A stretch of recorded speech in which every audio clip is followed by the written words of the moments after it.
क्यों मेरे हस्बैंड भी आए ऑफलाइन में, क्योंकि आपको कोई डिस्ट्रीब्यूटर लड़की से बात करता ही नहीं, कोई रिटेलर लड़की से बात करेगा ही नहीं। It's a very male chauvinist and very male dominated industry. Innerwear सारे ब्रांड्स ऑफलाइन के साथ है? अच्छा, इनरवेयर इंडस्ट्री और ऐसा क्यों है? बहुत देसी हैं, बहुत क्लोज्ड माइंडसेट है वो, उनको नहीं लगता कि वो धंधा लड़की के साथ कर सकते हैं। आपने जो रिटेलर का बोला, तो अल्टीमेटली रिटेलर तो फीमेल से ही डील कर रहा है, एंड कस्टमर तो उसके फीमेल ही है, एग्जैक्टली बट वो इधर से किसी मेल से कनेक्ट करना चाहता That's है। right. अपने ब्रांड के लिए बहुत कन्विक्शन है आपने, प्लस लोगों के रिजेक्शन की परवाह नहीं है। 10 साल का स्ट्रगल, 10 साल की लर्निंग, 10 साल की रिजेक्शन और बहुत सारी मेहनत। आज एक बार फिर से हम बैठे हैं शार्क टैंक के एक और कंटेस्टेंट, जिनको शार्क टैंक से फंडिंग भी मिली है, Richa from Dchica. Thank you. ये थोड़ा सा राइमिंग टाइप हो गया, रिचा फ्रॉम डीचिका। या इनफैक्ट जब नमिता और विनीता हम साथ में when we were standing there और हमारा लोगो भी था, so we were wearing clothes also like that which was complimenting the brand colours. तो ऐसे लग रहा था कि तो बिल्कुल ही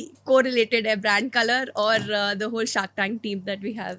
हाँ, वहाँ पे जो सारे कपड़ों के कलर थे आपके स्पेलिंग से मैच कर रहे यस थे। यस, हमारा brand logo was so colourful, तो हम लोगों ने वैसे ही सारे कलरफुल थे सारे के सारे। मुझे सबसे पहले ये बताइए कि लास्ट में अमन ने एक चिट्ठी दी थी, हाँ जी। वो क्या था? So that was a very sweet gesture जो अमित जी ने डाला था। सो इनिशियली व्हेन हम शार्क टैंक में डिस्कशन कर रहे थे तो उनको इतना समझ नहीं आया था about the brand and he wanted to back out. So that's when my co founder, she has a daughter, उनकी बेटी है 11 साल की, तो वो बहुत बड़ी फ़ैन है अमन जी की। तो उन्होंने कहा कि वालिदी ने कहा कि आप प्लीज़ आप आउट तो हो रहे हो बट मेरी बेटी आपकी बहुत बड़ी फ़ैन है। तो उन्होंने कहा ठीक है। देन उन्होंने उसके लिए एक ऑटोग्राफ लिख के दिया, एक जेस्चर डाला, तो वो था उसके अंदर। ओके, हाँ जी। ये एक सस्पेंस बन गया था लास्ट टाइम में दिया हाँ। था। ओके, ठीक है। But that was very sweet of him. उन्होंने एक छोटा सा जेस्चर डाला और उन्होंने ये भी मेंशन बड़ा फनी तरीके से कहता है उनको, मैं आ नहीं रहा हूँ आपके पास एज अ पार्टनर, बट आप मेरे बोट्स के हेडफोन्स खरीदना मत छोड़ना। ठीक है। अच्छा रिचा, हम शार्क टैंक में जो आप लोगों के साथ हुआ वो सब बात करेंगे, बट उससे पहले थोड़ी सी मैं जर्नी जानना चाहूँगा, डीची का शुरुआत कैसे हुआ, क्यों हुआ, और आप और आपके को फाउंडर दोनों ही वुमेन एंटरप्रेन्योर हैं, तो बीइंग अ वुमेन एंटरप्रेन्योर ये जर्नी कैसी रही? So being a women entrepreneur, जैसे आपने बोला, यही एक बहुत स्ट्रॉन्ग सेंटेंस कह सकते हो आप, है क्योंकि एक वुमेन के लिए आप को सब कुछ करना पड़ता है। आपको सोशली प्रेजेंट होना पड़ता है, फैमिली के लिए प्रेजेंट होना पड़ता है, बिजनेस में क्योंकि इतना डिमांडिंग है उसके लिए प्रेजेंट होना पड़ता है, तो आपको सब कुछ करना पड़ता है। एंड एज वुमेन हम लोगों ने मैं 23 इयर्स की थी जब मैंने पहले एंटरप्रेन्योरशिप स्टार्ट करी थी। मेरी co founder was in her 30s as well. तो हम लोगों ने ऐसे स्टार्ट किया। उनकी डॉटर हुई थी तो हम पहले किड्स वेंचर में थे, तो हमने किड्स वेंचर में कुछ 4-5 साल अपने काम किया एंड वी रियलाइज कि जो हम कर रहे थे किड्स वेंचर में वो एक बहुत ही स्केलेबल कंपनी नहीं, ब्रांड नहीं बना पाएंगे। वो उसके अंदर जो भी प्रोडक्ट था वो कमोडिटी बिजनेस की तरह हम चला रहे थे। सेकेंडली उसके बाद हमें रियलाइज़ हुआ कि जो भी हम कर रहे थे ना वो एक प्रॉब्लम सॉल्व नहीं कर रहा था किसी भी उसी पर्टिकुलर इंडस्ट्री का। तो 2018 में हमें रियलाइज़ हुआ कि नहीं, ये जो हम कर रहे हैं इसका हमें कुछ और एक बिगर मोटिव, बिगर विजन ढूंढना चाहिए। तब हमने इसमें और ध्यान दिया और रिसर्च करी और रियलाइज़ किया कि उसी किड्स कैटेगरी के अंदर हमारे पास एक सेगमेंट है जो है 8 इयर्स से लेकर 18 इयर्स तक, वो जो किड्स कैटेगरी के अंदर आता है, पर वो बिल्कुल भी कोई भी ब्रांड या कोई भी इंडस्ट्री उसको केटर नहीं कर रही, टैप नहीं कर रही, उस पर ध्यान नहीं दे रही है। जब हमने उसके अंदर डीप डिग करा और रिसर्च करी, हमें पता चला, क्योंकि हम ऑलरेडी डिजिटल इंडस्ट्री के अंदर थे और हमें रिटर्न्स के बारे में, बिजनेस के ऑपरेशंस के बारे में समझ थी, तो हमने रियलाइज़ किया कि इस कैटेगरी में अगर हमें घुसना है तो हमें एक ऐसा प्रोडक्ट लाइन ढूंढना चाहिए जो ऑपरेशनल फ्रेंडली हो, बिजनेस के लिए प्रॉफिटेबल होना चाहिए। तब हमने इनरवेयर के बारे में रिसर्च करी और हमें रियलाइज़ हुआ और हमने लोगों से बात करी, समझा, मार्केट रिसर्च करी और देखा कि अवेलेबिलिटी उस इनरवेयर की उस एज ग्रुप के लिए है ही नहीं।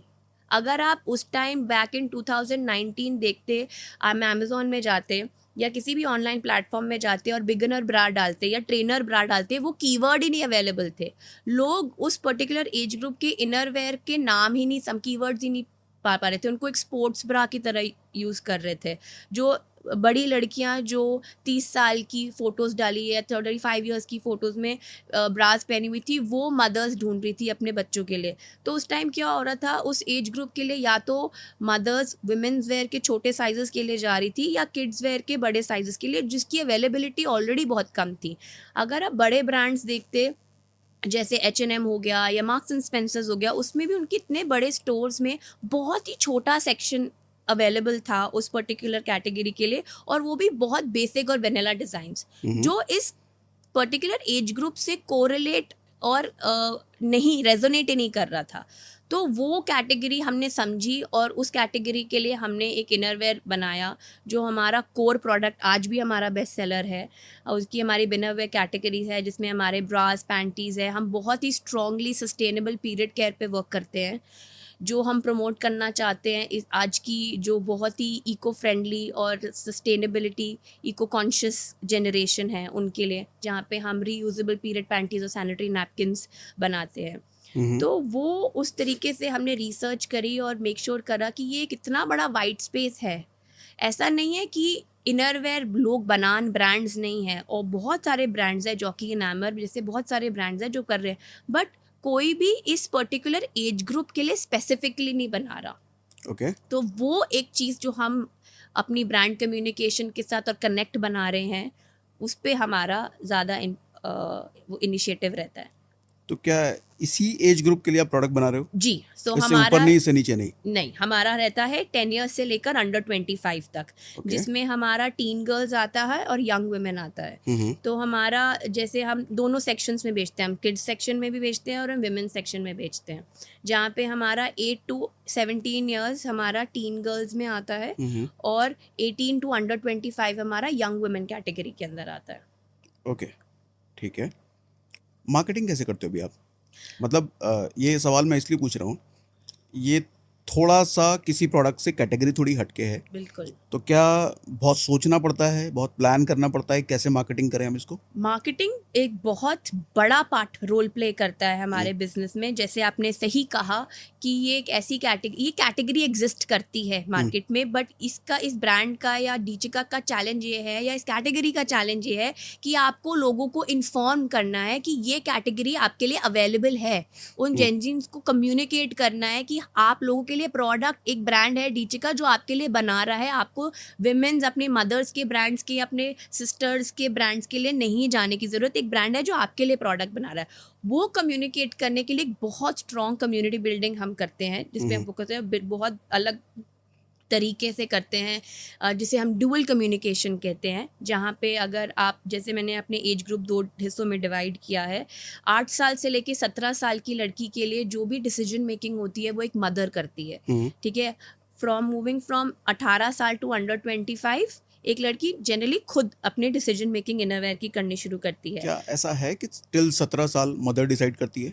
बिल्कुल करती है, आज के टाइम में भी बिल्कुल करती है। सो आज के टाइम, आपने बहुत सही बोला, आज के टाइम पे करती है, क्योंकि मदर आप सेलेक्ट कर लेते हो प्रोडक्ट, ठीक है। आपको पता है हर लड़की की अपनी चॉइसेस बहुत स्ट्रांग हैं आज की डेट में, उनको पता है उनको क्या चाहिए। दैट्स वाई वी सेड कि हम आपके लिए बना रहे हैं, क्योंकि उनके लिए बनाना, क्योंकि अगर मदर ही सारा डिसीजन लेती तो वो अपने ब्रांड से लेके दे सकती थी, राइट। वो इसलिए वर्क नहीं कर रहा क्योंकि जो लड़की है वो अपने ब्रांड डीचिका में जाती है, अपना सेलेक्ट करती है, and the mother takes the final call. Okay, that whatever she wants to buy, is that appropriate according to the pricing, according to the cut, style, everything। अब जैसे हमारे रेंज में अगर आपकी बेटी से फॉर एग्जांपल 10 साल की है, तो हम एक 19 साल के लिए भी ब्रा बना रहे हैं, 19 साल के लिए भी प्रोडक्ट बना रहे हैं। तो वो एक सिलेक्शन होता है। हमारे पास बेसिक 4-5 कलर जो स्किन वाइट ब्लैक है, हमारे पास कुछ प्रिंट्स भी है। तो लड़की का चॉइस है, she has the choice to select what she wants, and then the final purchase is done from the mother.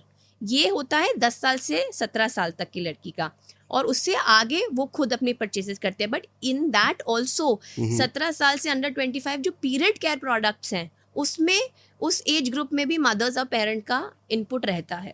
Okay. तो जब हम ब्रांड कम्युनिकेशन करते हैं और मार्केटिंग करते हैं तो हमारे जो एड्स हैं वो उसी तरीके से डिवाइडेड होते हैं। जो परफॉर्मेंस मार्केटिंग है, जो purchase centric, sales centric ads होते हैं, वो बहुत पेरेंट सेंट्रिक होते हैं। जो ब्रांड कम्युनिकेशन या ब्रांड कनेक्ट के लिए होता है, जैसे फॉर एग्जांपल सोशल मीडिया हो गए या जो हमारे इन्फ्लुएंसर्स हो गए, वो हम मेक श्योर करते हैं कि वो teenagers को attract करे. So the information about the product, the community building happens to the teenagers and the young women. But when it comes to a conversion for sale, we target the parents for that. और अभी online ही आप ज़्यादा कर रहे हो? बिल्कुल online कर रहे हैं. हमारा एक बहुत पूरी छोटा तरीके से सेक्शन online? नहीं, हमारा एक छोटा सेक्शन है जिसमें हम जनरल ट्रेड से ऑफलाइन में भी पेनिट्रेट कर रहे हैं. So that is a very small and it's a very slow brick by brick building vertical that हम जो कर रहे हैं. तो वो हमारा कुछ 10% ऑफ द बिजनेस वहाँ से आता है. तो अभी आपकी मेजर बिजनेस मतलब मेजर से शायद टियर 1 में होगी, क्या टियर 2 टियर 3 में भी ऐसे ऑनलाइन लेते हैं इस एज ग्रुप में? बिल्कुल आता है. इनफैक्ट फ्लिपकार्ट टियर 2 टियर 3 को फोकस करता है और जियो मार्ट करते हैं. एंड दे हम लोगों को अभी इनफैक्ट रिसेंटली हम लोगों को एक पूरा अकाउंट मिला है फ्लिपकार्ट में. और वो लोग हम इनफैक्ट बैंगलोर उनसे मिलके आए हैं और उन्होंने बोला है कि हम लोगों को आपका सेल्स अमेजोन को, क्योंकि अमेजोन हमारा मैक्सिमम सेल जनरेट करके देता है. तो we want to meet Amazon and they, और हम लोग उस तरीके से रेंज बना रहे हैं. तो अगर आप हमारा प्रोडक्ट रेंज देखेंगे तो हमारे पास एक 199 रुपीज़ की भी ब्रा है और एक 699 799 रुपीज़ की भी ब्रा है. तो मिंत्रा जियो के लिए एक certain segment of product selection होएगी, अमेजोन के लिए एक सर्टेन सिलेक्शन प्रोडक्ट सिलेक्शन होएगी, मिंत्रा फ्लिपकार्ट और जियो के लिए एक सर्टेन सिलेक्शन होएगी, ऑफलाइन के लिए एक सर्टेन सिलेक्शन होएगी, एक्सपोर्ट के लिए हमारी एक सर्टेन सिलेक्शन होती है. But we make sure that that's the whole strength of Dchica कि हम लोग उसी पर्टिकुलर स्पेक्ट्रम में एज ग्रुप के लिए हर इकोनॉमिक लेवल पे पूरा पिरामिड कवर करे, कि मेक श्योर करे कि इंडिया में जो भी लड़की है इन द कमिंग ईयर्स, अगर उसको इनर वेयर खरीदना है, she knows where to go and that is Dchica. Okay. और जैसे जॉकी है या और भी कुछ ब्रांड्स हैं, एनामर है, जॉकी है, जो Okay. हमारे कंपेटिटर्स है, जिसे आप कह सकते हैं. जैसे अमेजोन में टीन सेगमेंट में या यंग वुमेन सेक्टर में हमारे we compete with Jockey and Enamor. So we are the third best selling brand on Amazon currently. Okay. और अमेजोन पर ही क्यों, बाकियों पे कम क्यों?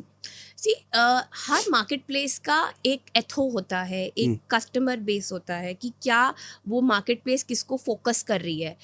अमेजोन एक यूटिलिटी और एसेंशियल प्रोडक्ट मार्केट प्लेस है. That's how Amazon has built themselves as. Similarly अगर आप मिंत्रा देखोगे, it's a women fashion focused market place. ठीक है. Ajio has a different aura to the marketplace or customer that is it. Flipkart is something different. So her marketplace एक अपना TG कह लो या demographic set करती है जो वो प्रमोट करती है. तो उनका मैक्सिमम सेल्स वहीं से आता है. इसीलिए अमेजोन का मैक्सिमम फोकस इन एसेंशियल्स में होता है और यूटिलिटी बेस्ड प्रोडक्ट्स के लिए होता है. क्या कट्स में भी डिफरेंस होते हैं? अमेजोन क्या कट लेता है? मोर और लेस सेम होते हैं. मिंत्रा के मेजर खेल तो लॉजिस्टिक्स का होता है. ओके. ठीक है. मोर और लेस और जो कट होते हैं ना, कमीशंस होते हैं, वो ब्रांड टू ब्रांड उसके बिजनेस टू बिजनेस सेल्स पे डिपेंड करता है. अच्छा, सेल्स अगर ज़्यादा है तो कम कट होगा? Absolutely absolutely. And sometimes it also is a very difficult कि जो भी नया ब्रांड है वो कई बार उन मार्केट प्लेस में लिस्ट होने के लिए, एक होता है लिस्ट होना, एक होता है लिस्ट होने के बाद उसकी विजिबिलिटी क्रिएट करना. क्योंकि टॉप में अगर आप एक पर्टिकुलर प्रोडक्ट बेच रहे हो और उसमें 10,000 लोग ऑलरेडी वो प्रोडक्ट बेच रहे हैं, आप टॉप में आने के लिए क्या चैलेंजेस हैं और क्या आपको करना है, वो एक अलग स्ट्रगल है और एक अलग स्ट्रैटेजी है जो आपको क्रिएट करनी पड़ती है. एंड वो ओवर द टाइम भी कर सकते हो और you have to be the right bang on की स्ट्रैटेजी वाइज कि कैसे आप उस प्रोडक्ट को ऊपर लाके उस पर बेस्ट सेलर बना सकते हो. ओके. रिचा, शार्क टैंक पर पहुंचने से पहले मैं आपको थोड़ा सा बैकग्राउंड जानना चाहूँगा. मतलब फाइनेंस वाइज कैसा, मिडिल क्लास, अपर क्लास, कैसा बैकग्राउंड है? फाइनेंस वाइज अगर आप आज की डेट पे बोलो तो काफ़ी अच्छा है, बट अगर आप जब मैंने स्टार्ट किया तो ज़ीरो से ही स्टार्ट किया था। मैं जीरो क्रिएटिव मतलब बैकग्राउंड से हूँ। Creative background. क्रिएटिव बैकग्राउंड है। मैंने अपनी graduation Pearl Academy fashion business में करी थी, और मैं डीचिका के लिए भी क्रिएटिव डायरेक्टर हूँ, जहाँ पे मैं प्रोडक्ट क्रिएट करती हूँ, ठीक है। उनकी ब्रांडिंग पे देखती हूँ, सप्लाई चेन करती हूँ। सो बेसिकली मेरा फोटे है प्रोडक्ट डेवलपमेंट और रिसर्च।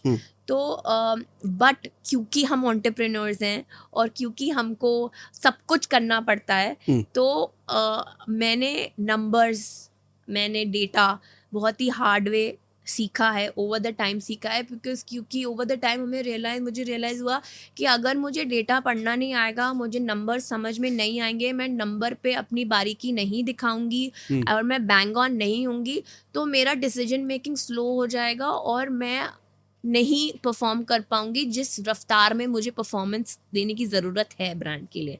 और उसकी वजह से अगर मैंने वो कोप अप नहीं किया या मैं उस पर पीछे रह गई, तो उसकी वजह से मेरा ब्रांड सफ़र करेगा। और डीचिका मेरे लिए सब कुछ है, तो मैं उसके लिए कितना, और ओवरऑल भी एंटरप्रेन्योरशिप एक कांस्टेंट लर्निंग है। ठीक है, उसके लिए आप नहीं कर सकते। और क्यों वो कांस्टेंट लर्निंग इसलिए भी कहा जाता है क्योंकि जो आपने स्टार्ट किया है, आप इतने पैशनेट होते हो, आप इतने दिल से स्टार्ट करते हो, इतने बारीकी से उसको ग्राउंड लेवल से उठाया होता है कि आप कोई भी एक भी मौका नहीं छोड़ते उसको ग्रो करने के लिए। तो आप ग्रो करना है तो आपको लर्न करना है कॉन्स्टेंटली। तो मेरी को फाउंडर वानी, वो बहुत स्ट्रांग है फाइनेंस में, and in fact she is also not from the finance background. उन्होंने भी जर्नी में ही समझा और लर्न किया है। आज हम एक पोजीशन में है कि हम अपनी MIS खुद बना लेते हैं, अगर फाइनेंस वाले भाई साहब नहीं होंगे तो वो लेवल हम एक एंटरप्रेन्योरशिप जर्नी बना देता है एक इंसान को। मैं बैकग्राउंड इसलिए पूछ रहा था कि अगर आप मिडिल क्लास से हो तो ये एक ऐसी कैटेगरी है, शायद ऑब्जेक्शन भी काफ़ी आए होंगे कि किस कैटेगरी में यही काम करना है, कोई दूसरा काम कर लो, ऐसा कुछ होता है क्या? क्योंकि मैं इसलिए पूछ रहा हूँ कि मैं एक मिडिल क्लास से पला बड़ा हूँ। हमने एक मूवी देखी थी पैडमैन, हाँ, अक्षय कुमार वाली। हाँ जी। तो उस मूवी को देख के समझ में आया कि समाज में वोमेन्स के लिए जो इनरवियर या अंडरगारमेंट या पैड्स के लिए होते हैं, बातें नहीं होती हैं। हाँ। और जो बात करता है उसको थोड़ा अलग तरीके से देखा जा सकता है, ये कैसा गंदी बात कर रहा है। हाँ। तो क्या ऐसा कुछ होता है? ये बहुत इंटरेस्टिंग बात आपने करी है, और ये हुआ था, बट फैमिली में नहीं हुआ। हम ऑफिस में पहले, क्योंकि हम किड्स कैटेगरी कर रहे थे, तो उसमें कुछ इनरवेयर का सच नहीं था। अचानक से ऑफिस में लड़के, क्योंकि मिडिल लेवल स्टाफ था हमारे पास, तो अचानक से ब्रा, पैंटी ये सब शुरू हो गया। तो ऑफिस में सब पहले तो ऐसे हिचकिचाने लग गए कि ये क्या है, कैसे बात करें, मैम से कैसे डिस्कस करें। But over the period of time जब आपको करना ही यही है और आप दिन के 8 घंटे यही कर रहे हो और यही आपका ब्रेड बटर है, देन इट्स ईजी। इनफैक्ट मेरी जो वानी है, मेरी फैमिली में इतना मेजर प्रॉब्लम नहीं हुआ था, क्योंकि हम न्यूक्लियर फैमिली में रहते हैं। मेरी सिस्टर इन लॉ जो है, उनकी जयपुर में फैमिली बेस्ड है, एंड हम लोग जब बात करते हैं, तो जब हमने सस्टेनेबल पीरियड केयर लॉन्च किया था, और हमने ये क्या होता है? सस्टेनेबल पीरियड केयर बेसिकली हमारी reusable period panties, reusable sanitary napkins की आपको डिस्पोज करने की ज़रूरत नहीं है। आप उसको यूज़ करें, वो absolutely leak proof and very hygienic. आप उसको यूज़ करें, उसको वॉश करें, क्लीन करके सुखा के दोबारा यूज़ कर सकते हो। तो वो हम रेंज करते हैं। तो उसमें डिस्कशन जैसे होती थी कि आपका वो फ्लो इतना ले लेगा, वो लीक तो नहीं होगा, तो वो हम डाइनिंग टेबल पे बैठ के वो डिस्कशन होनी शुरू हो गई। तो वो middle class family, and that is also, in fact मैंने शार्क टैंक में, आपने भी देखा होगा, जो बात में बाइट्स आती हैं, मैंने यही मेंशन किया है कि हम एक्चुअली डीचिका का एक बहुत मेजर, जहाँ पे हम कम्युनिटी बिल्डिंग की बात करते हैं, वो एक बहुत इंपॉर्टेंट पार्ट है, जहाँ पे हम ये टैबू हटाना चाहते हैं सोसाइटी में से। अगर आप देखेंगे हमारे सोशल मीडिया में, हम लोगों ने लड़कों से बात करवाई है मेंस्ट्रुअल हेल्थ के बारे में, हमने फादर्स का वीडियो क्लिप रील बना के डाली है, which has got a huge amount of engagement। ये बात करवाई है मतलब ये कैसे, क्या? सो बेसिकली हमने एक इन्फ्लुएंसर थे, मेल इन्फ्लुएंसर, उनकी डॉटर थी, और उनसे हमारा एक इंटरेक्शन और कोलैबोरेशन रहा था, जहाँ पे he was promoting and talking about the reusable period panty. Okay, which was very very उसका बहुत अच्छा इंगेजमेंट आया था. It was accepted in the social media, and हमारा कॉन्स्टेंटली सोशल मीडिया पे रहता है कि किस तरीके से डीचिका के थ्रू हम ये सोशल टैबू पे हटाना चाहते हैं, और खुल के बात करना चाहते हैं कि पीरियड या हो गई या मेंस्ट्रुअल हेल्थ हो गई, ये एक कमरे में बंद होके बात करने की ज़रूरत नहीं है. मतलब क्यों एक फादर अपनी बेटी के लिए सैनिटरी प्रोडक्ट्स नहीं ला सकता, या क्यों एक फादर अपनी बेटी के लिए एक बिगनर ब्रा नहीं ऑर्डर कर सकता है ना. क्या एक भाई अपनी बेटी के लिए सैनिटरी नैपकिन लेने क्यों नहीं जा सकता? अगर लड़की अनकंफर्टेबल है, या उसको क्रैम्प्स आ रहे हैं, या वो पेन में है, तो क्यों एक फादर या एक लड़का फ्रेंड स्कूलमेट है, या एक ब्रदर है, वो क्यों नहीं समझ सकता कि उसको क्यों दर्द हो रहा है? उसको क्यों बोलने की ज़रूरत है कि मेरे पेट में दर्द नहीं हो रही, या मेरे पेट में मैंने कुछ खा लिया इसलिए मुझे दर्द हो रहा है? उसको पीरियड है, उसको पीरियड क्रैम्प्स हो रहे हैं, and that's about it. And that is a very normal scenario. I think जब हम स्कूल्स में भी जा रहे थे, और हमें बहुत लोगों ने, बच्चों ने इनफैक्ट बोला, लड़कियों ने, कि लड़के क्यों नहीं बैठे इस सेशन में, उनको भी पता होना चाहिए ना मेंस्ट्रुअल हेल्थ के बारे में, तभी तो वो इक्वालिटी ऑफ कॉन्वर्सेशन होगी. So that is also a very big role जो डीचिका एक प्ले करता है in their social responsibility, apart from selling a product. जहाँ पे हम एज डीचिका हम एक प्रोडक्ट बना रहे हैं, हम प्रोडक्ट इंडस्ट्री में दे रहे हैं जिसकी ज़रूरत है, जिसकी अवेलेबिलिटी है, बट उसके अलावा एक बहुत बड़ा रोल हम उस तरीके से प्ले कर रहे हैं जहाँ पे हम ये सोशल कॉज पे वर्क करते हैं, जहाँ पे हम मेक श्योर करें कि ये जो एक टैबू है, जो दुनिया में सब लोग बात कर रहे हैं इसके बारे में. क्यों मूवीज आजकल सोशल कॉज पे बन रही है? क्योंकि that is the need of the hour, और कोई तो करेगा बात, किसी को तो वो हटाना है. आपको क्या लगता है क्यों बात नहीं होती है? क्यों लोग छुप के बात करते हैं? क्यों छुप के बात करते हैं, मेरे को तो सच में नहीं समझ में आता, बट यही तरीका है जनरेशन से. ठीक है, मेरे को आज इनफैक्ट 2 दिन पहले ही मैं क्योंकि वर्किंग हूँ, तो मेरे घर में मंदिर है, तो मैं अपनी जो मेरी हेल्प थी, डोमेस्टिक हेल्प, मैं लड़की थी, तो मैं उसको बोल रही थी कि हफ्ते में 1 बार या 2 बार ना आप इसको सफाई कर देना मंदिर की 1 बार. तो कहती हाँ दीदी मैं कर दूंगी, पर जब मैं डाउन होंगी ना मैं अब नहीं करूँगी.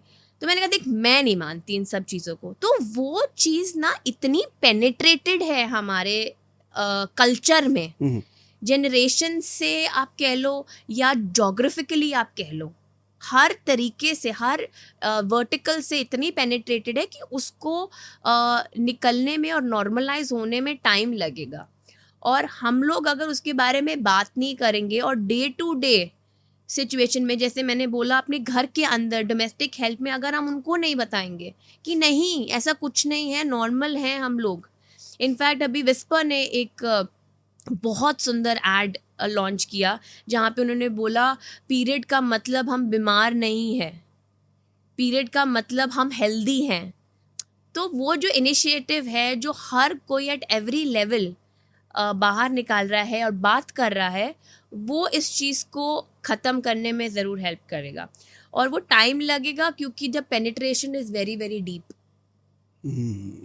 और वो पेनिट्रेशन आई है जनरेशन से, वो कहाँ से स्टार्ट हुई इसका मैंने नहीं इतना सोचा, बट क्योंकि है, जैसे कहते हैं ट्यूसडे को नॉनवेज नहीं खाना, हम नहीं सोचते कि क्या कहानी है उसके पीछे, बस नहीं खाते क्योंकि बड़ों ने बोला है. बिल्कुल. वो it's just one of those things. तो क्या आपके नियर एंड डियर या फिर आसपास पड़ोसी वालों से कभी ऑब्जेक्शन आया इस काम को लेके? बिल्कुल भी नहीं. बिल्कुल भी नहीं है? नहीं, ऐसा कुछ कभी भी नहीं बात आई.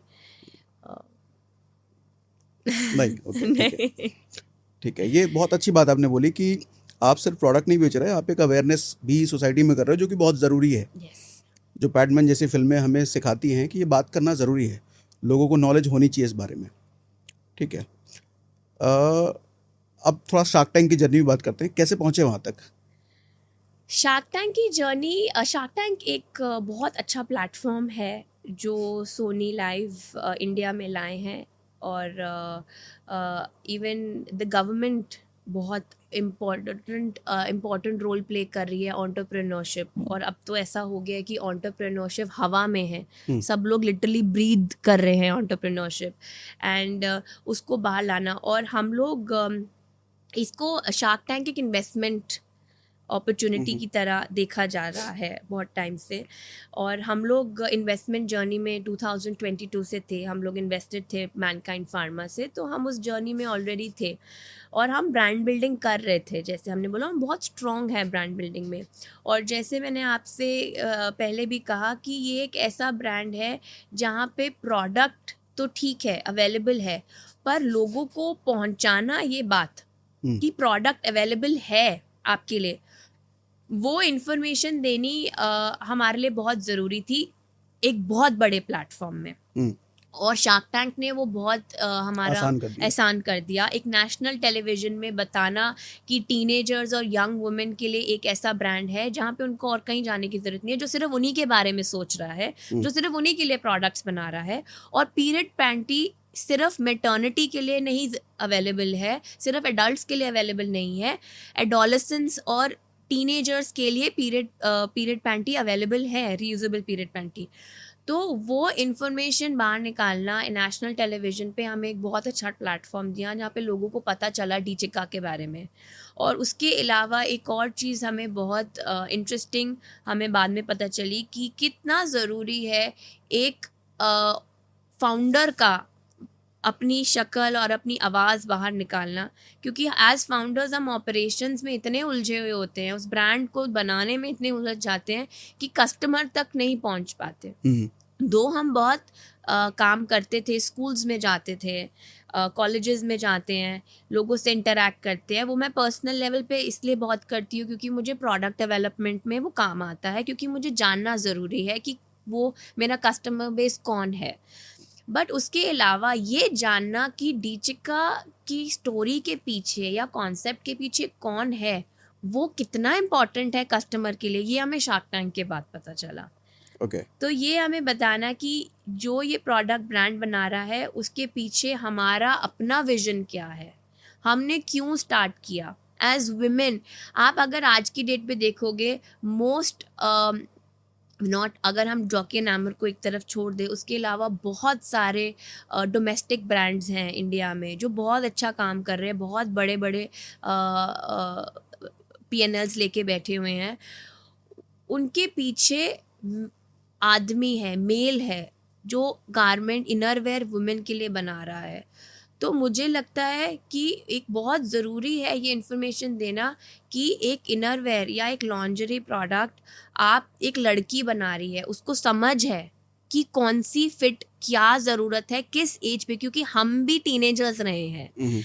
जब हम टीनेजर्स रहे थे, हमारे को एक सैनिटरी नैपकिन पकड़ा दिया था जिसको देख के हम घबरा गए थे कि ये इसको हम क्या करें। उसके अलावा हमें एक लेडीज़ की एडल्ट ब्राज और एडल्ट इनरवेयर दे दिया गया था जो हमारे लिए बहुत अनकंफर्टेबल था उसको अडेप्ट करना। तो मुझे लगता है कि ये क्यों हम एक लड़की को एट इस दैट एज जहाँ पे वो वुमेनहुड में एंटर कर रही है, उसको वो ट्रॉमा क्यों हम दे एज मदर्स।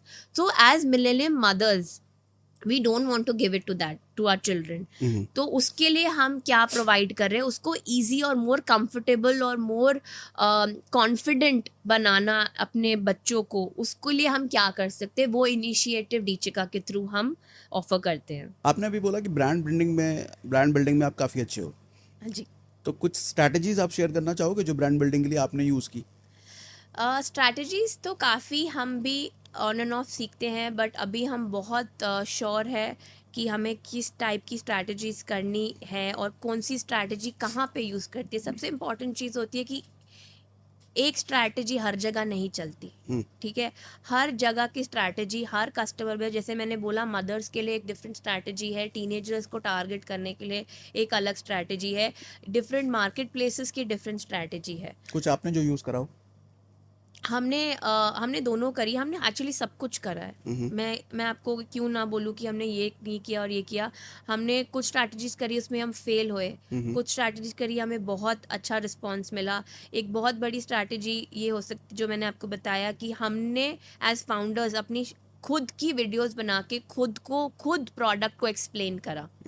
उससे बहुत स्ट्रैटेजी हमारी अच्छी चली, जहाँ पे हम प्रोडक्ट को एक तरीके से खुद बेच रहे हैं। हमने वीडियोस बनाई जहाँ पे हम प्रोडक्ट पीरियड पैंटी के बारे में या ब्रा के बारे में, जो भी हमारे प्रोडक्ट है उसके बारे में हम बता रहे हैं।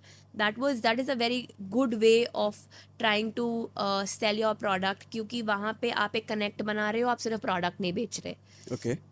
उसके अलावा आप सही टाइम पे सही, आपको एक स्ट्रैटेजी सबसे ज़रूरी होती है कि जब आप सोशल मीडिया पे कोई पोस्ट डालते हो किसी भी प्रोडक्ट के बारे में, कई बार बहुत बड़ा डिस्कनेक्ट होता है कि जब आप एक प्रोडक्ट के बारे में पोस्ट डालते हो तो वो प्रोडक्ट आपकी वेबसाइट पे आउट ऑफ स्टॉक चल रहा होता है या कहीं और गुमा हुआ होता है, वो डिस्कनेक्ट रहता है। ओके। तो ये बहुत इंपॉर्टेंट बात होती है कि जब आपकी जो सोशल मीडिया टीम है या आपकी और सेल्स टीम है, उनके बीच में जो कनेक्ट है वो बहुत ज़रूरी रखना ज़रूरी होता है। ओके। क्योंकि कई बार आप अगर किसी भी चीज़ में, क्योंकि वो फिर आप जो बूस्ट कर रहे हो या उस पर आप पैसा लगा रहे हो एडवर्टाइजमेंट में, वो अब वेस्ट है, क्योंकि वो प्रोडक्ट उस तरीके से प्रेजेंटेड ही नहीं है आपकी वेबसाइट पे उस टाइम पे। तो वो कनेक्ट एक स्ट्रैटेजी है जो आपको मेक श्योर करनी है। जो भी ये सुन रहे हैं या जो भी आगे अपनी स्ट्रैटेजी करना चाहते हैं, वो मेक श्योर करें कि जब भी आप कुछ भी प्रमोट कर रहे हो परफॉर्मेंस में या ब्रांडिंग में, मेक श्योर करो जिस प्रोडक्ट के बारे में आप बात कर रहे हो उसका प्रेजेंस आपके जो भी मार्केट प्लेसेस हो गया या जो भी आपके सेलिंग प्लेटफॉर्म्स हो गए, उसमें उसकी विजिबिलिटी मैक्सिमम हो at that point of time. Okay. And अपने प्रोडक्ट के बारे में खुद जितना आप बात और एक्सप्लेन कर सकते हो, that works best. Shark tank के एपिसोड में आपने कुछ बोला ही नहीं था, जी और आपकी जो को फाउंडर वानी, राइट, जी वो ही बोल रही थी। तो हमने तो वैसे 15-20 मिनट के आसपास का क्लिप देखा। वो जी। ड्यूरेशन क्या 15 मिनट का ही था या लंबा था? नहीं, ड्यूरेशन तो हमारा, आपको मैं स्टार्टिंग से एक थोड़ा ब्रीफ देती हूँ, जहाँ पे हमारा एक 3 मिनट की हम पिच तैयार करते हैं, जो हम खुद भी बनाते हैं, और सोनी की टीम हमको, जो क्रिएटिव टीम है वो हमें हेल्प प्रैक्टिस करती करवाती है। है। प्रैक्टिस के अलावा उसको मोल्ड करती है इन अ वे जो कस्टमर फ्रेंडली हो, ऑडियंस फ्रेंडली हो, जिन इतना क्रिस्प हो जिसमें लोगों को एज सरल तरीके से समझ इंफॉर्मेशन हो ताकि उनको समझ में आ सके। वो उन्होंने हमको बनाया, वो हमने पिच दी 3 मिनट की। उसके बाद उस पिच के बाद Q&A सेशन होता है।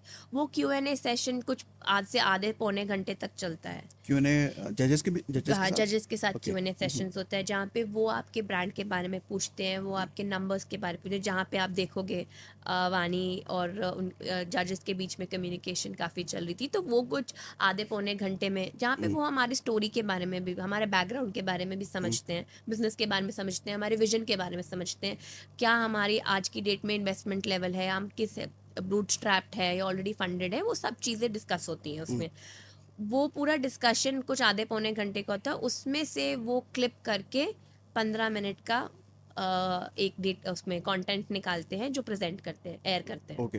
तो मतलब ऐसा है कि उस टाइम आपने भी बोला होगा लेकिन वो क्लिप टीवी पे नहीं आया। यस। और ऐसा क्यों था कि उनको फीडबैक मिला था कि आप बहुत बोलती है? क्योंकि नंबर्स का बहुत कॉन्ट्रडिक्ट वो हो रहा था, टू एंड फ्रो जा रहा था बिजनेस को लेके। कुछ चीज़ें थी जो उनको नंबर वाइज वानी एक्सप्लेन करने की कोशिश कर रही थी। और बट हैविंग सेड दिस, ये कॉन्वर्सेशन हमारे साथ पहले भी हुई है, और मैं बार बार बोलती हूँ लोगों को कि जब भी आप किसी से भी बात करो, this is a very normal thing, क्योंकि हम ऑलरेडी इन्वेस्टमेंट और फंडिंग इकोसिस्टम में रहे हैं। आप किसी भी इन्वेस्टर के पास जाओ या किसी वीसी के पास जाओ, एंजल के पास जाओ, जो भी आपके सामने आपके पैसे देने के लिए या फंड इन्वेस्ट करने के लिए बैठे हैं, आपके साथ ऐसी कॉन्वर्सेशन ही होती है। ये नॉर्मल है, क्योंकि वो टीवी पे हुई तो लोगों ने उसका कुछ क्रिएट कर दिया, बट वही नंबर टू एंड फ्रो रहता है। क्योंकि जो भी कोई इन्वेस्ट करना चाहता है वो उसमें कमा के निकलना चाहता है, इसलिए उस पर इन्वेस्ट करना चाहता है। और वो धंधा कितना प्रॉफिटेबल है या कितना उसको धंधा कमा के देगा वो समझना है उनको, और हमको अपना धंधा बेचना है। तो नंबर की तो तलवारें निकलेंगी ना, कि अगर आपको इन्वेस्टर बोल रहा है कि नहीं मेरा पैसा नहीं निकलेगा, और हमें उसको एक्सप्लेन करना है नहीं तुम्हारा पैसा इसलिए निकलेगा क्योंकि हम ये 4 चीज़ें कर रहे हैं, और ये 4 चीज़ें हम जब आप पैसे दोगे उसके बाद करेंगे जिसके वजह से आपका पैसा निकलेगा। अमन ने बोला था मेरा पैसा नहीं निकलेगा। हाँ, तो वो एक्सप्लेनेशन तो हमें पता है ना, और हमें अपने धंधे के बारे में पता है। जो सामने पैसा लगा रहा है उसको तो नहीं पता, उसको समझाना है क्योंकि वो अपना पैसा लगा रहा है। तो वो कॉन्वर्सेशन और वो वॉर ऑफ नंबर्स और तो चलेगी। और वो सिर्फ शार्क टैंक की ना, आप किसी के पास भी जाओगे वो चलती है। और वो सिर्फ हमारे साथ सिर्फ शार्क टैंक के साथ नहीं हुई थी, जब हमने मैनकाइंड के साथ करा था, या हम किसी के साथ भी करते हैं, या आप किसी के साथ आगे भी करोगे। डीडी क्या होता है, क्यों इतना ड्यू डिलिजेंस जहाँ पे आपकी पूरी ऑडिट होती है नंबर्स की, वो क्यों होती है? क्योंकि उनको एक एक चीज़ समझनी ज़रूरी होती है कि अगर आपका इतना रिटर्न हुआ, या इस प्लेटफॉर्म पे इतनी सेल हुई, इतना आपने परचेज करा, इतना आपने इन्वेस्ट करा, वो क्यों किया, वो करने के बाद क्या प्रॉफिट में इफेक्ट हुआ, क्या लॉस में इफेक्ट हुआ, और अगर लॉस में इफेक्ट हुआ तो क्या वो प्रॉफिट में कन्वर्ट आगे जाके होगा। वो इतने सारे टू एंड फ्रो नंबर्स हैं, और एक धंधा एक्सप्लेन करना कोई आसान नहीं है। कोई अगर कोई बना रहा है, और एंटरप्रेन्योरशिप सब कहते हैं इट्स वेरी डिफिकल्ट, तो वो डिफिकल्टी एक्सप्लेन करनी भी तो है ना, तो उसमें तो चैलेंज है और टू एंड फ्रो रहेगा। तो अगर आप, और क्योंकि your business is your business, तो आपको कन्विंस करना है लोगों को, आप कस्टमर को कन्विंस कर रहे हो ना, तो आपको इन्वेस्टर को भी कन्विंस करना है। अल्टीमेटली सामने वाले की जेब से अगर पैसा निकालना है तो आपको अपने धंधे पर कन्विक्शन प्लस कन्विंसिंग दोनों आना चाहिए। बिल्कुल आना चाहिए, और क्यों नहीं आना चाहिए। मुझे तो लगता है कि हर बिजनेस ओनर को, हर एंटरप्रेन्योर को उसके उस पे जाके बोलना चाहिए कि भाई मेरा धंधा ही सबसे बेस्ट है। तो डू यू थिंक और कि है। आप अमन या और जो लोग थे, जो लोग इन नहीं हुए, हाँ। उनको आप कन्विंस नहीं कर पाए या उनको समझ नहीं आया? अपने अपने इन्वेस्टमेंट्स और अपने अपने इंडस्ट्री को लेकर सबको इंटरेस्ट होता है। आई थिंक अमन ऑलरेडी इस इनरवेयर मार्केट में इन्वेस्टेड थे, इस पर्टिकुलर सिमिलर कैटेगरी में इन्वेस्टेड थे, शायद वो उससे खुश नहीं थे। शायद उन्होंने मेंशन भी किया था, बट आई थिंक वो एयर नहीं हुआ। वो उससे खुश नहीं थे, तो उस कैटेगरी को उनको समझ नहीं आ रही थी, विच इज़ फेयर इनफ। ठीक है, हमें भी कुछ चीज़ अगर कभी नहीं समझ में, या हमने किसी सिमिलर, जैसे फॉर एग्जांपल मार्केटिंग एजेंसी लगा लो फॉर अ एंटरप्रेन्योर, एक मार्केटिंग एजेंसी आई, उन्होंने सब गड़बड़ कर दिया। ठीक है, और हमें लगता है कि यार मार्केटिंग एजेंसी तो बहुत ही, वो हमने एक वो बना लिया, एक इमेज बना ली कि मार्केटिंग एजेंसी तो गड़बड़ कर देती है, खुद कर लो, इन हाउस ले लो टीम और बना लो। तो हमने वो इमेज क्रिएट कर ली ना। अब कोई और मार्केटिंग एजेंसी हम कहेंगे यार नहीं हमें नहीं करना। So it's just one of those things कि ऑलरेडी आपका एक एक्सपीरियंस गड़बड़ रही है उस इंडस्ट्री में, तो आप उस इंडस्ट्री में नहीं जाते हो। Right. Similarly, everybody has their own understanding of category. तो ज़रूरी नहीं है कि उनको हमारा बिजनेस नहीं समझ में आया या अच्छा नहीं लगा, उस वक्त उनको उस पर नहीं डालना था पैसा, तो उन्होंने नहीं डाला। मे बी बाद में डालेंगे या नहीं डालेंगे, दैट इज़ कम्प्लीटली और आपका पैसा है यार, उनका पैसा है, वो जिनको चाह डालना है वो डालेंगे। क्या ऐसा होता है कि इतने एक्सपीरियंसेस जजेस जब सामने बैठे हैं तो नर्वसनेस भी आती है? अगर कोई और टॉपिक होता है ना तो नर्वसनेस आती है, पर अगर डीचिका के बारे में बात करनी है तो नर्वसनेस नहीं, क्योंकि उस डीचिका के बारे में हमारे अलावा और किसी को नहीं पता उतने अच्छे तरीके से। तो जिस चीज़ में आपकी core and your breathing something, मतलब वो हम सांस ले रहे हैं डीचिका, उसके बारे में ही तो बात करनी है। उसके बारे में किसी और को हमसे अच्छा कैसे पता। ये अच्छी लाइन आपने बोली कि आप अपने ब्रांड को ब्रीद कर रहे हो। हाँ, हर कोई कर रहा होता है। आप जो भी कर रहे हो अपने ब्रेड एंड बटर के लिए, या जो भी इतने ग्राउंड लेवल से कर रहे हो, हर कोई कर रहा होता है। रातों की नींद क्यों उड़ती है लोगों की? क्योंकि रात को बैठ के वो उसके बारे में सोच रहे हैं। दिन की चैन क्यों उड़े हुए हैं? क्योंकि दिन में खाना खाते टाइम आप उसी के बारे में सोच रहे हो। ट्रू। तो अभी भी क्या ऐसा होता है? बिल्कुल होता है और होता रहेगा, क्यों नहीं होगा, हमेशा होगा, क्योंकि एक विजन है, हम एक चीज़ बना रहे हैं and the journey is very long.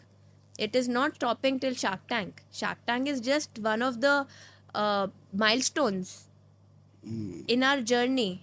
हमारी जर्नी तो बहुत लंबी है. तो अभी आपके रूटीन में कैसा रहता है, रूटीन कैसा रहता है? रूटीन तो काफ़ी बिजी रहता है. मैं एक मदर हूँ ऑलरेडी.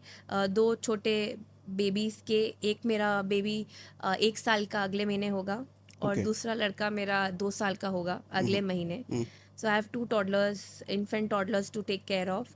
तो मेरा रूटीन इस तरीके से होता है. I have a good ecosystem. Thankfully हम इंडिया में रहते हैं, तो हमारे ग्रैंड पेरेंट बच्चों के हैं साथ में, और we have a lot of domestic help जिससे हम कर सकते हैं उस तरह. और फैमिली सपोर्ट एक बहुत बहुत इम्पॉर्टेंट रोल प्ले करती है रूटीन में. कि आज भी जैसे मैं अगर पॉडकास्ट कर रही हूँ तो मेरे हस्बैंड घर पे हैं और वो देख रहे हैं आज, इसीलिए मैं तो हस्बैंड वीकेंड. आपके बिजनेस में साथ हैं? जी, मेरे बिजनेस में भी हैं और उनका अपना भी बिजनेस है. फैमिली बिजनेस चलता है, मशीनरी एक्सपोर्ट का उनका फैमिली बिजनेस है, ओके. जो हमारा थर्ड जनरेशन बिजनेस है. उसके अलावा रिसेंटली वो डीचिका में भी इन्वॉल्व हुए हैं एंड वो फुलफिलमेंट एंड ऑपरेशंस देखना शुरू करा है उन्होंने. ऑफलाइन वो पूरा मैनेज कर रहे हैं, ग्रो कर रहे हैं, क्योंकि offline is a very very consuming vertical. तो वहाँ पे, और वो बहुत स्लो वर्टिकल है उसकी. बिल्कुल ऑफलाइन और ऑनलाइन 2 बहुत अलग दुनिया है. तो उसके लिए एक डेडिकेटेड ब्रेन हमने वो देख रहे हैं उसमें. आपने बोला स्लो है ऑफलाइन, ऐसा क्यों? बिल्कुल स्लो इसलिए है. एक तो सबसे बड़ी बात, it's a very high capital intensive business vertical, कि आपको बहुत ह्यूमन रिसोर्स चाहिए, बहुत पैसा चाहिए ऑफलाइन में आने के लिए और उसको इस्टेब्लिश करने मिले. और ऑफलाइन एक बहुत ही रिलेशनशिप बिल्डिंग बिजनेस है. ऑनलाइन काफ़ी डिफरेंट है. ऑनलाइन स्ट्रैटेजीज, नंबर्स, उस तरीके से प्रोग्राम होता है. ऑफलाइन में आपको अगर जाना है तो आपको सिर्फ कस्टमर से नहीं बात करनी. कस्टमर से तो आप पहुंच ही नहीं रहे हो. सबसे पहले तो आप डिस्ट्रीब्यूटर्स को साथ इंटरैक्ट कर रहे हो, उनको बेच रहे हो. उसके बाद आप रिटेलर्स को बेच रहे हो. और अगर जैसे ऑनलाइन में हम कहते हैं कस्टमर इज़ द किंग ना, तो ऑफलाइन में रिटेलर इज़ द पर्सन. आपको अगर रिटेलर मान जाए, आपका प्रोडक्ट कन्विंस हो जाए, आपका प्रोडक्ट में दम है, तो आपका प्रोडक्ट बिकेगा. फिर तो वो बेच ही देगा. फिर तो वो बेच देगा. अगर आपका रिटेलर कन्विंस नहीं हुआ ना, तो आप कुछ भी कर लो, नहीं होगा आपका कुछ भी. और रिटेलर्स इतने ज़्यादा देसी और ट्रेडिशनल है ना. जैसे आपने वो चीज़ मेंशन करी इनरवेयर कैटेगरी को लेके, वो जो प्रॉब्लम है ना, वो वहाँ पे हमें चैलेंज बहुत बड़ा फेस होता है. वो कैसे? कैसे होता है? एक क्यों मेरे हस्बैंड भी आए ऑफलाइन में, क्योंकि आपको कोई डिस्ट्रीब्यूटर लड़की से बात करता ही नहीं है, कोई रिटेलर लड़की से बात करेगा ही नहीं. It's a very male chauvinist and very male dominated industry. ऐसा इनरवेयर सारे ब्रांड्स के ऑफलाइन, साथ है? सॉरी, ऐसा सारे ब्रांड्स के साथ है? इंडस्ट्री, अच्छा. Innerwear industry. और ये मैं सिर्फ जनरल ट्रेड की बात कर रही हूँ, और मॉडर्न ऐसा ट्रेड क्यों की है? बात नहीं कर रही हूँ. बहुत देसी हैं, बहुत क्लोज्ड है माइंडसेट. ओके. बहुत क्लोज्ड माइंडसेट है वो. उनको नहीं लगता कि वो धंधा लड़की के साथ कर सकते हैं, ओके. बात कर सकते हैं. वो इक्वेशन ही नहीं उनकी मैच करेगी, वो आपसे कॉन्वर्सेशन ही नहीं करेंगे. तो इस पर्टिकुलर प्रोडक्ट को लेकर के या किसी भी प्रोडक्ट इंडस्ट्री को लेके, अब मुझे अच्छा. इसी इंडस्ट्री का पता है. ओके. इसी इंडस्ट्री में अगर इनरवेयर को लेके आप किसी डिस्ट्रीब्यूटर के पास जाओ या किसी रिटेलर के पास जाओ, सो जो प्रॉब्लम आप लगाओ यूपी के एक छोटे से गांव में या एमपी के एक छोटे से गांव के रिटेलर के पास आप नहीं जा सकते, वो आपको नहीं अटेंड करेगा. ये बहुत क्लियर है. आपको एक मेल फेस, हमने ये फेस किया है and that is the reason why we need. But जब आप सेल्स वालों की बात करते हो, we have seen the difference कि जब सेल्स में हमने शॉप फ्लोर पे लड़की रखी है सेल्स एग्जीक्यूटिव, उसने बहुत बेटर परफॉर्म किया है. क्योंकि वो क्यों कर रही है? क्योंकि वो कस्टमर से डील कर रही है. ओके. ओके. ओके. पर जब आपको रिटेलर से डील करना है और आपको डिस्ट्रीब्यूटर से डील करना है, it is a very male dominated industry, ठीक है। वो एक चैलेंज आता है फीमेल और मेल में। उसके अलावा इतना रिलेशनशिप बिल्डिंग है। आप खुद सोचिए, एक 8x8 की दुकान है, ठीक है, वो एक पर्टिकुलर बहुत सालों से उसका कस्टमर बना हुआ है जो आता है, लोकेलिटी स्टोर की बात कर रहे हैं हम, वो अपने कुछ ब्लॉक्स हैं या कुछ एरिया है वहीं के कस्टमर आते हैं, उससे सबका सामान खरीदते हैं, उनको पता है उनको क्या सामान चाहिए। और इनरवेयर एक कैटेगरी ही ऐसी है कि जिसको कोई प्रोडक्ट या कोई आर्टिकल समझ में आता है वो वही जाता है, चाहे उसको आउट ऑफ द वे जाना हो। इसी से कहते थे वेरी स्टिकी कैटेगरी। अगर आपका एक बार कस्टमर बन गया, वो आपका कस्टमर लॉयल्टी बहुत स्ट्रांग है इस कैटेगरी में। तो वो कस्टमर बनाना मुश्किल होता है, पर एक बार अगर बन गया तो वो आपका कस्टमर लाइफ लॉन्ग के लिए रहता है। ऐसा क्यों है इस कैटेगरी में? आप खुद सोचिए, अगर आप इनरवेयर पहनते हो, अगर आपको एक इनरवेयर समझ में आ रहा है, आप कितना एक्सपेरिमेंट करते हो ब्रांड्स के साथ। आप पर्सनल लेवल पे सोचिए, मेंस ले लो, विमेन ले लो, किड्स ले लो, ड्यू टू कंफर्ट आपको एक पर्टिकुलर स्टाइल अगर समझ में आ रहा है, आप इतना दिमाग नहीं लगाते, आप कहते हो मुझे यही कंफर्टेबल है, क्योंकि that is your first skin. It is your first skin, it has to be as comfortable as your skin, right. तो जो कंफर्ट आपको लेवल एक पर्टिकुलर आर्टिकल से आ गया, आप वो ही पहनते जाते हो। इसीलिए तो इतना चैलेंजिंग है इस मार्केट को पेनिट्रेट करना और इस मार्केट को क्रिएट करना। और ब्रांड बिल्डिंग क्यों इतनी इंपॉर्टेंट है? क्योंकि innerwear is not about selling a product, it's about connecting, creating a connection with your customer, creating a trust, creating a connection, एक बॉन्ड बनाना होता है। तो डीचिका एक बॉन्ड बनाती है। प्रोडक्ट नहीं बेचने पे हमारा ज़्यादा फोकस है, प्रोडक्ट तो हम बेच रहे हैं क्योंकि हम वो बॉन्ड बना रहे हैं, इसलिए प्रोडक्ट बिक रहा है। आपने जो रिटेलर का बोला, तो अल्टीमेटली रिटेलर तो फीमेल से ही डील कर रहा है, एंड कस्टमर तो उसके फीमेल ही हैं, एग्जैक्टली, बट वो इधर से किसी मेल से कनेक्ट करना चाहता दैट्स राइट। इसीलिए मेजर इंडस्ट्री, जैसे मैंने को पहले भी बोला, major industry is a male dominated industry.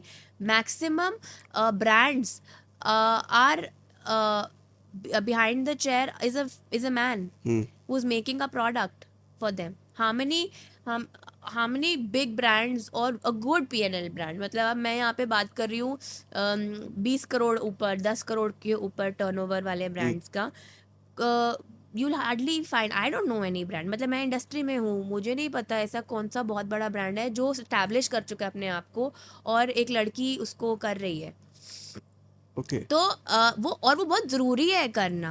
और क्योंकि ये मेल डोमिनेटेड इंडस्ट्री है, तो उसमें अपना पैर डालना और अपना, मैं जैसे मैं प्रोडक्ट बनाती हूँ, तो जब मैं मैन्युफैक्चरर्स के पास जाती थी सामान खरीदने, और क्योंकि मेरी एज उस टाइप पे थी, मैं अपनी अर्ली 20s में थी और लड़की थी, तो मेरे को बहुत डिफ़िकल्टी हुआ। लोग मुझे बोलते थे आप क्या काम करते हैं अपनी कंपनी में, आपके बॉस कौन है, आप ज़रा मुझे अपने बॉस से बात कराइए पेमेंट को लेके, ऑर्डर कर। उनको लगता था मैं कोई मर्चेंडाइजर हूँ या कोई डिज़ाइनर आ गई हूँ उनके पास। तो वो एक मेंटालिटी है इंडस्ट्री की, इकोसिस्टम की, जिसको हमने, one of the very main reasons की वो एक स्ट्रगल करके वो भी मैंने पार किया है, एस्टैब्लिश कर रहा है कि अगर मैं वहाँ गई हूँ और मैं बैठी हूँ, तो लोगों ने मुझे एक एम्प्लॉय या एक डिज़ाइनर, एक जूनियर लेवल स्टाफ की तरह ट्रीट नहीं करा है। क्योंकि एंड ऑफ द डे जब उनको दिखता था ना, और बहुत फ़नी चीज़ भी होती थी, ये सारी ऑब्वियसली मैं वहाँ जाती थी, मैं ऑर्डर प्लेस कर देती थी, ऑर्डर के लिए तो मना नहीं करेंगे। एंड ऑफ द डे जब कुछ बात कर लिया, जब उनको चेक आता तो चेक में मेरा साइन होता था। So all these things that happened, and that is a part of our journey. और I think हर इंडस्ट्री में हर लड़की के अपने चैलेंजेस होते हैं। वो चैलेंजेस बहुत लोग बात नहीं करते हैं, बट वो चैलेंजेस रियल हैं। Apart from giving, managing your family, managing a business, in fact why Vani was talking numbers, because लोग करते हैं, women don't know numbers. And why does women don't know numbers? We will know numbers and we will talk numbers. क्यों नहीं बात करेंगे, हमें क्यों, हम कोई कम थोड़ी ना है। तो ये जो छोटे छोटे टैबूज है ना, these are the back end taboos in the industry taboos. In fact हम लोग एक बार बहुत पहले 2018 के टाइम शायद हम लोग वीसीज के पास गए थे इन वेरी इनिशियल डेज। तो किसी ने हमें बोला था कि आप लोग तो एक इंस्टाग्राम ब्रांड बना रहे हो, मेरी वाइफ भी ज्वेलरी बेचती है क्या इंस्टाग्राम मतलब ये पे। इंस्टाग्राम ब्रांड का? वो एक उस टाइम पे ना इंस्टाग्राम इनिशियली था कि Okay. एक छोटा स्केलेबल नहीं है हम्म, कि ये तो बस घर में टाइम पास के लिए हॉबी की तरह एक ब्रांड चला रही है, तो कितना स्केल हो जाएगा, इस पे इन्वेस्ट करने का क्या फ़ायदा। तो वो सब भी हमें सुनने को मिला है। हम्म। ठीक है, और ये हैंडल कैसे किया आपने? हैंडल हमने किया कि उस वो एक्चुअली ये सब चीज़ें ना हमको और पावर देती हैं कि जब हम घर जाते हैं ना, यू नो व्हाट, अब हम देखो बताएंगे, अब करके अब दिखाते करके दिखाएंगे। तो आई थिंक ये सब चीज़ें भी ना जब होती है तो उस टाइम तो गुस्सा आता है, बट ऐसे लगता है कि अब आज जब मैं बैठ के उसके बारे में बात कर रही हूँ ना, तो मुझे लगता है ये भी एक वो होते हैं ना पुश बेटर करना के लिए, परफॉर्म करने के लिए, when in your low days, जब आप लो होते हो, जब आप डीमोटिवेटेड होते हो, जब आपको लगता है कि ये क्या कर लिया और क्या होगा, तब लगता है ये सब चीज़ें जब होती है ना, तो लगता है नहीं हमें करना है, क्योंकि हमने एक कुछ स्टार्ट करा है and we have to prove ourselves. And ये मे बी उस जो इंसान ने मुझे वो बात बोली, वो शायद उससे मैं लाइफ में कभी मिलूंगी नहीं, and it doesn't matter to me. उसके अगर शायद मैं अगली बार उससे कभी मिलूंगी तो उसको याद भी नहीं होगा उसने मुझे ये बात बोली है, पर उनकी वो बात का इम्पैक्ट मेरी लाइफ में या मेरी एंटरप्रेन्योर जर्नी या डीचिका पे क्या आ रहा है, वो कुछ सालों बाद पता चलता है। आपकी बातों से मुझे समझ में आ रहा है काफ़ी स्ट्रांग माइंडसेट आप कैरी करते हो। तो ये इसके लिए क्या करते हो आप, या ऐसा ही है बचपन से? एक डर नहीं है आपको सोसाइटी को लेकर के, अपने ब्रांड के लिए बहुत कन्विक्शन है आप में, प्लस लोगों के रिजेक्शन की परवाह नहीं है आपको। 10 साल का स्ट्रगल, 10 साल की लर्निंग्स, 10 साल की रिजेक्शंस, और बहुत सारी मेहनत और डेडिकेशन और कुछ करने का और उसको बनाने का, क्योंकि you know end of the day जब हमने ये स्टार्ट किया था, हमें पता है कि जब हमने वो चेंज किया था पिवट, जहाँ पे हम किड्स वेंचर से डीचिका इनरवेयर में आए, तो हमें पता था, हमने बैठे बैठे एक दिन ये नहीं सोचा कि चलो आज इनरवेयर बनाते हैं। एक बहुत ही वेल रिसर्च्ड और थॉटफुल वो था, हमारा प्लान था, जहाँ पे हमने सोचा था ये बहुत बड़ा गैप है, और ये गैप सिर्फ इंडस्ट्री में इस एज ग्रुप के लिए ब्राज या इनरवेयर बेचना नहीं था, ये गैप था ये टैबू के बारे में, ये गैप था सोशल रिस्पॉन्सिबिलिटी के बारे में, ये गैप है जहाँ पे हम एक अवेयरनेस क्रिएट करना चाहते हैं, या हमारे अपने बच्चे हैं ना, उनके आगे फ्यूचर में क्या है। हम सैनिटरी नैपकिन्स हर महीने हम यूज़ करके डंप करते हैं। It is criminal, the carbon footprint that it is creating for our future generation is criminal. Why we got into reusable sanitary napkins and reusable period panties? Because we genuinely want, it is not because चलो कोई बेच नहीं रहा, इस market में दम है, product में दम है, सेल्स आ जाएंगी, वो तो आएंगी ही आएंगी, बट उसको एजुकेट करना लोगों को फॉर अ मोटिव कि वो जेन्युइनली हमारे इन्वायरमेंट को इम्पैक्ट कर रहा है, और सस्टेनेबिलिटी घर से स्टार्ट होती है। सस्टेनेबिलिटी में वर्क करना, आज आप स्कूल्स में जाओगे या आप लोगों में घर में बात करोगे, आप गार्बेज बैग्स को लेके, गार्बेज को लेके, प्लास्टिक को लेके, these are just one of the initiatives, and sanitary products are your basic essentials. अगर आप उस पे ही एक वर्क कर सकते हो और कुछ इम्पैक्ट कर सकते हो तो क्यों नहीं। तो ये जो कॉजेज़ है ना, वो उस पे उसको इम्प्लीमेंट करना और उसको वो वर्क करना और उसको बड़ा बनाना, वो जो हमको किक मिलती है वो करना, उसके पीछे जाने की, वो I think it just keeps you running. अभी आपने बोला नॉन यूजेबल और क्रिमिनल्स, ऐसा क्यों? Non disposable non disposable. Non disposable sorry disposable I am so sorry disposable ठीक है. सैनिटरी नैपकिन्स जो हम यूज़ करते हैं, हम्म. वो उनको डिकम्पोज होने में सालों लग जाते हैं. और ओके. कितना यूज़ कर रहे हैं, मतलब every women in this world is using a sanitary napkin, और कितना डंप हो रहा है. और अगर हम प्लास्टिक फ्री जा रहे हैं हर तरीके से, सब्जी लेने जा रहे हैं तो प्लास्टिक नहीं यूज़ कर उनमें रहे. प्लास्टिक्स होता है. सॉरी, उनमें प्लास्टिक होता है. बिल्कुल 100% प्लास्टिक है. ओके. आजकल रियूजेबल भी, वो डिकम्पोजेबल भी आ रहे हैं, ऐसा नहीं है कि नहीं आ रहे हैं, बट उसको भी एक कुछ टाइम लगता है. It has is own education, it has is own status, but I think what ever you can provide. और रीयूजेबल वॉश करने का जो लोगों को हिच आता है, वो क्यों आता है मुझे नहीं पता. अगर आप सैनिटरी नैपकिन यूज़ करते हो तो आपको ऐसे भी आपके कपड़ों में स्टेन आता है, तो आप उसको भी वॉश करते हो. और पहले ज़माने में एंसेस्टर्स हमारे जो पहले, वो भी वॉश क्लॉथ ही यूज़ करते थे. आज के डेट में एक बेटर लैब टेस्टेड प्रोडक्ट आपको अगर मिल रहा है, टेक्नोलॉजी ड्रिवन प्रोडक्ट मिल रहा है, तो आप उसे क्यों नहीं यूज़ करोगे. हम्म. फिर आप कह रहे हो कि हवा ख़राब हो रही है, रहने लायक नहीं है. अगर नहीं है रहने लायक और ठीक करना चाहते हो तो घर से ठीक करो ना. ट्रू. पहले के ज़माने में उस टाइम तो हवा अलग होती थी, लोगों को ये प्रॉब्लम्स नहीं होती थी. हवा इसलिए अलग होती थी क्योंकि वो चीज़ें करते थे हवा को साफ रखने के लिए. हम्म. अब आप ये बोलो कि ये गाड़ी मत चलाओ, या ट्रेन में मत बैठो, या ट्रक्स क्यों चल रहे हैं, या इंडस्ट्री बंद कर दो.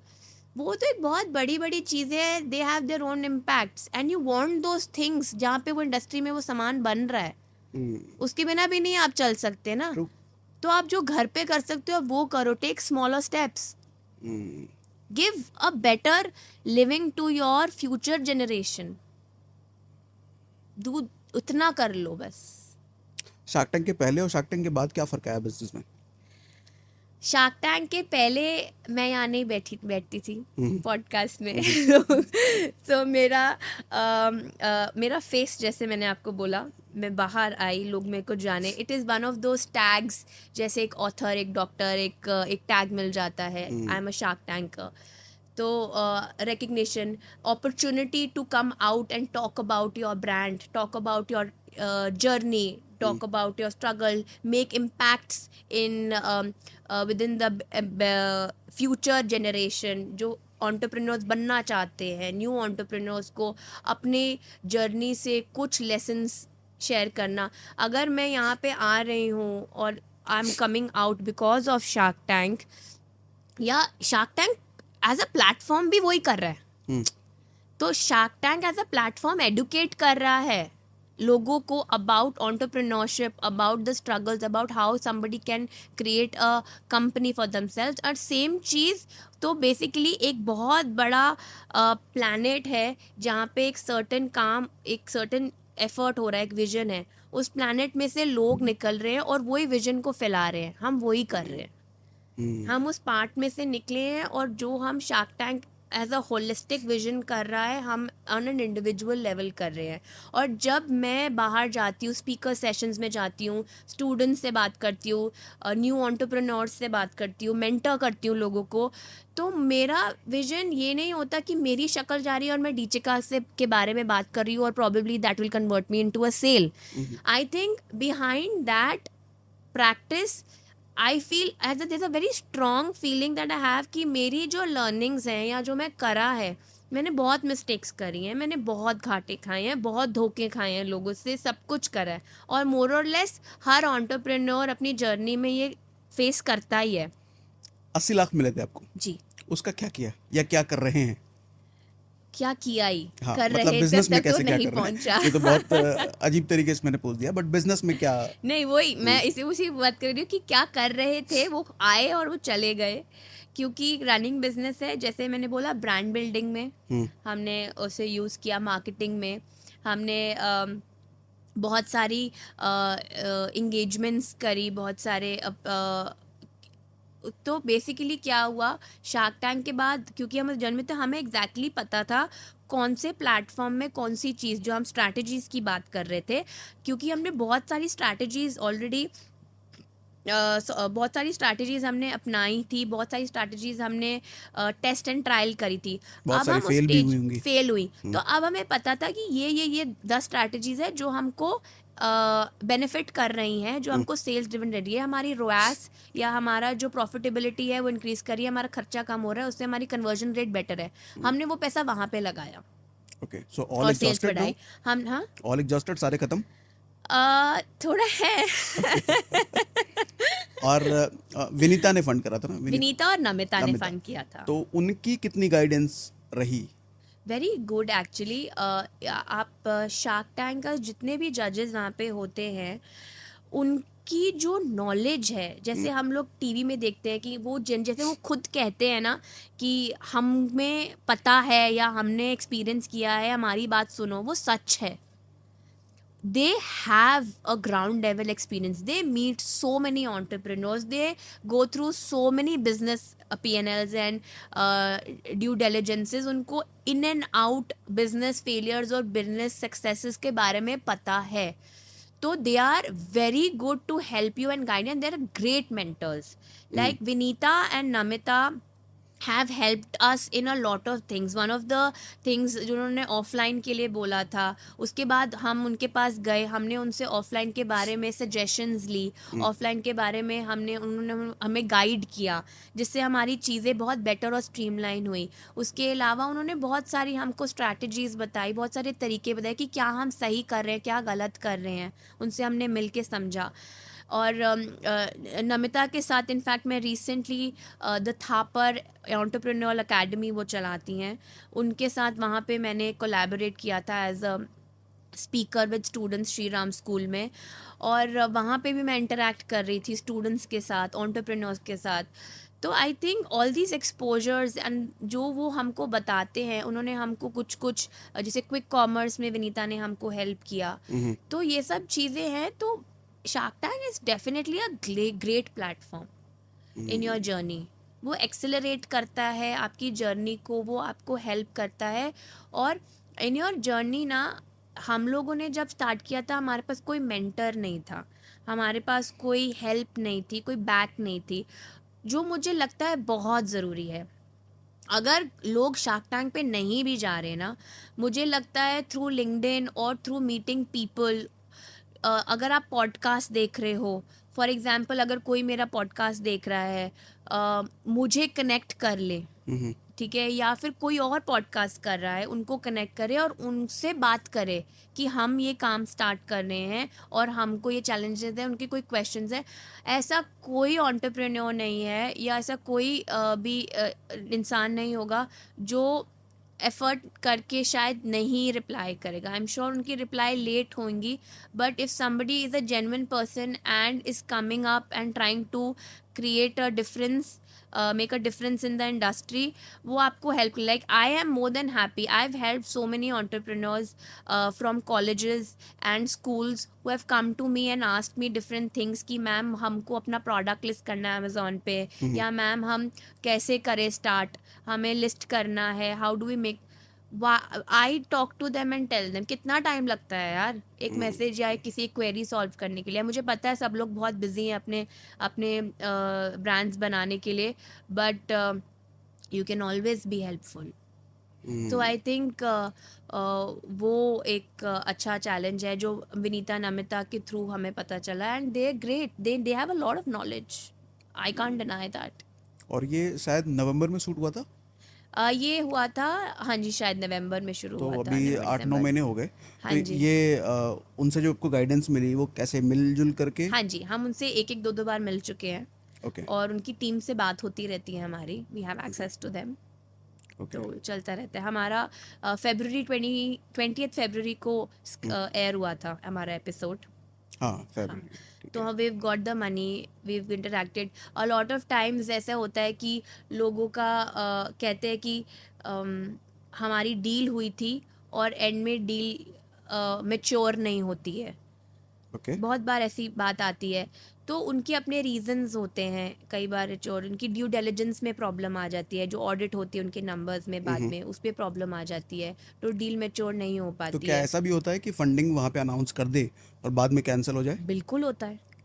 ओके, तो जो डेटा आपने शेयर करा रहेगा उस टाइम पे वो डेटा में गड़बड़ी मिले तो? बिल्कुल हाँ, कई बार गलती होती है बाद में, जब हम, और क्योंकि आप देखो ना कि वो आप जैसे मैंने आपको बोला कि आधे घंटे से पौने घंटे, आधे सवा घंटे का एक एक Q&A सेशन होता है, उसके बाद इंटरेक्शन होती है, उसके बाद भी बहुत चीज़ें होती हैं, तो कई बार उसके बाद नहीं समझ में आता।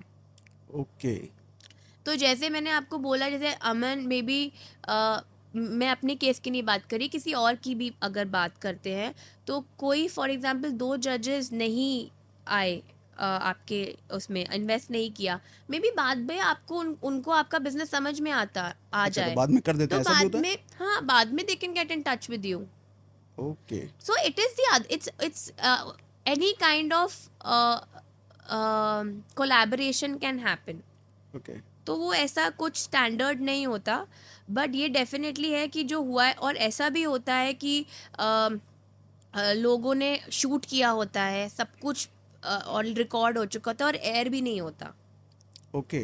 ये भी होता है। So those are different version. आप शार्क टैंक सीरीज कर रहे हो, I think you will get all kinds of stories. तो आपने जैसा बोला कि वहाँ पे फंडिंग मिल गई और बाद में कैंसिल हो गया, तो ये कैंसिल वाली बात तो दुनिया को नहीं पता चलती, तो वो तो अपने आप को प्रमोट करता रहेगा, मुझे फंडिंग मिली है, मिली है, मिली है। पर उसके पास, हाँ वो बोलेगा, पर उसके पास कोई कंटेंट नहीं होगा ना, वीडियोस नहीं होगी, कोई कंटेंट, पिक्चर्स नहीं होती है, अच्छा, वो ऑन एयर भी नहीं होगा वो अगर ऑन बाद में एयर भी कैंसिल नहीं हुआ होगा। तो? नहीं, सो जो कैंसिल होगा, हाँ, हाँ। उसमें होता है, उसमें वो अपना कंटेंट डालते रहते हैं और उनको ओके। फंडिंग नहीं मिलती है।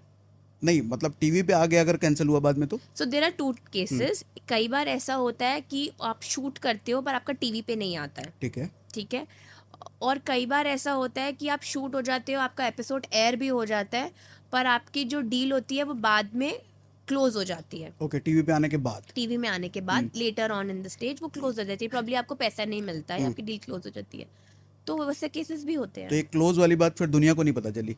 हाँ, वो नहीं पता चलती, फिर वो अपने को प्रमोट हाँ, करता रह करते सकता है। रहते हैं। उस केस में क्या होता है, शायद ऐसा होता है कि जो सोनी या शार्क टैंक टीम होती है, वो उनको बोलते हैं that you will have to withdraw all the pictures and episodes, अच्छा। Something like that.